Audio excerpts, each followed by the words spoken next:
it seems like the guy at the center of all the public interest right now is Bears quarterback Justin Fields for obvious reasons. Right. Interesting situation in Chicago where they hold the number 1 overall pick. He's had some success with the Bears, not enough, I think a lot of people would argue. And now we figure out, is it going to be Justin Fields moving forward? Are the Bears going to draft a quarterback, presumably Caleb Williams? Obviously, you were a big-time draft pick for the New York Jets. You have a little bit of history with scrutiny here.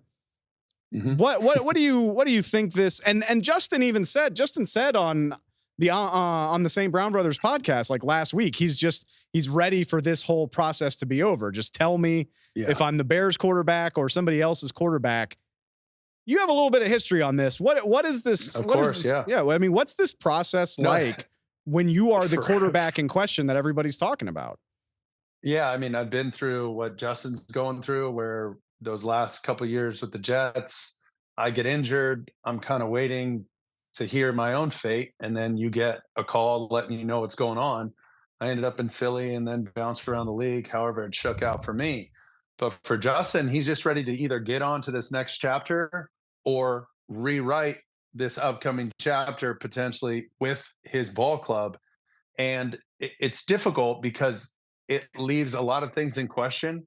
And obviously, I'm of the mindset, this old school, Bill Walsh, West Coast idea that everything that you do in your organization, the way you sell tickets, the way you meal plan, the way you set up your schedule, is to ensure the success of your starting quarterback. And if you do not see it through his lens, I think there's a disconnect in a lot of places. And obviously, people will say, well, he's a quarterback apologist. He played the position.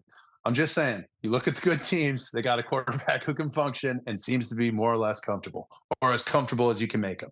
Now, comfortable doesn't mean he doesn't work hard. Comfortable doesn't mean he can't go win games and make big throws.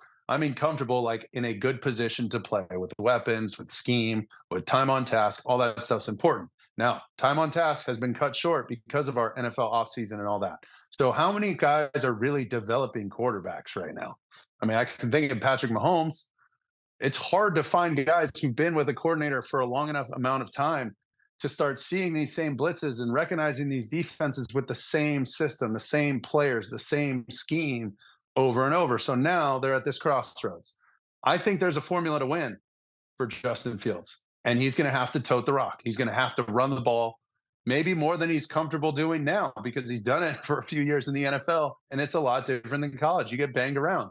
He's been nicked up a little bit, not injury prone, I would say. I don't think he has that tag, but it's different when you run the ball in this league. There's some big dudes coming to knock your head off. So the formula to win with him is to acquire talent and let him play. Let him go play, keep continuing to develop him as a pocket passer, but understanding that a lot of his big plays are going to come on second chance opportunities when he extends the play.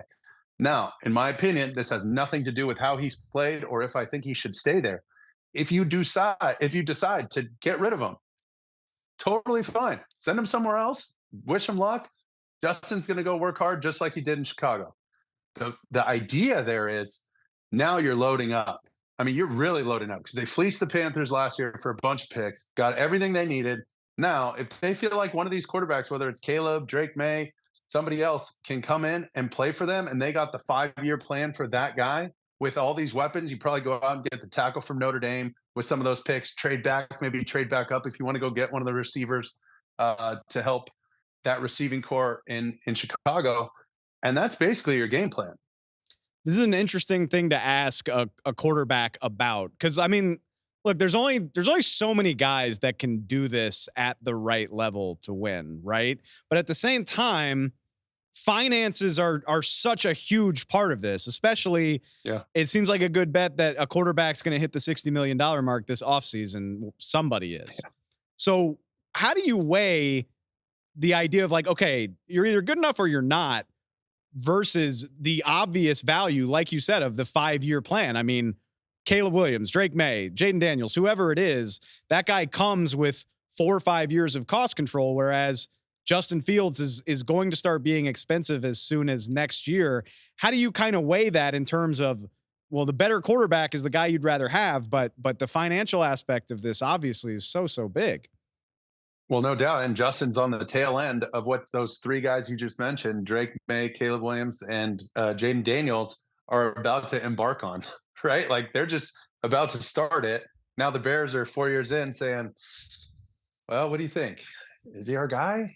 Is he not our guy? And a lot of people just right there say, well, if you even have to ask the question, then it's probably time to move on. Well, that doesn't make that all Justin Fields' fault. There's plenty of reasons why he didn't play well. He's been through different coordinators, he's been in different systems. Look at guys like Alex Smith. Until they found a system, 5 years, five coordinators, until he found a system, really a language that he started to get comfortable with and, rack up some time on task, it makes life tough. And then you start trying to make plays maybe that you shouldn't. Then you force the ball here, you dive for a first down there, and you fumble, and then these things show up on tape, and it's like, maybe he's not our guy. So that's where Fields finds himself now. I just think that's really the formula for all these teams, and you just nailed it. Is the 4-year plan? The quarterback's cheap. Go load up the roster around him. Okay, look at the Niners. The Niners are in that mode right now because they've gotten rid of Trey Lance and now they have Brock Purdy for as long as they have him for a few more years. I think he gets to $1 million in like 2 or 3 years. But you're only paying your quarterback around $1 million. You load up that roster. And I mean, you hear our guy from Fox, Nick Wright, saying maybe Kirk Cousins goes over there. So as soon as he said that, you got to know this. And I don't know how many people know this. I know some of the Jets people know this, but when I was with the Jets, before I signed my second deal, we had been to 2 AFC championships. After my third year, we missed the playoffs. We went 8-8. It was statistically my best year.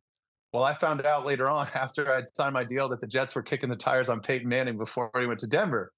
So I was pissed. Like, and we're talking Wow. contract, but you also realize, okay, that's a first ballot Hall of Famer. So back to the beginning, there's only a handful of teams, maybe, that would, hey, Matt Stafford's available. Hey, whatever, so and so's available, that are just going to say, no, we're good.